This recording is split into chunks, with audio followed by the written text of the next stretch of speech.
Nakaset up na mga gamit at tauhan ng Iglesia ni Cristo sa isang mall sa Pasay para sa kanilang medical at dental mission ngayong araw.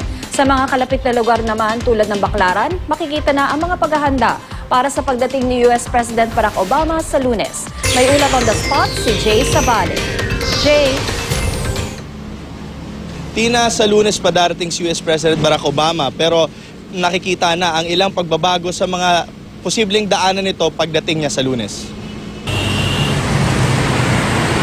Sa Pasay area, sa may bandang Baclaran Church, maluwang ang dating masikip na kalsada dahil sa ilang kababayan nating nagtitinda, bagamat may mangilan-ngilan pang natitira.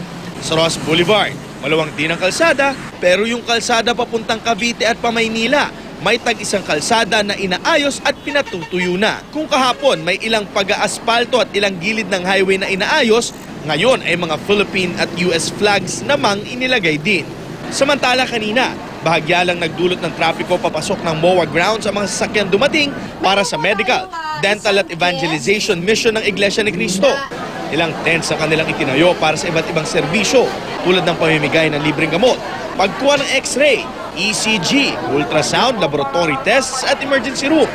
Meron ding libreng pabunot ng ngipin at check-up.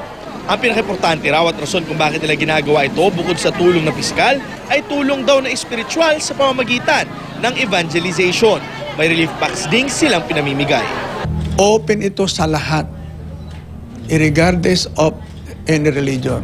Open sila. Pwede sila magpunta rito at hindi sila pinipilit. Walang pilitan dito.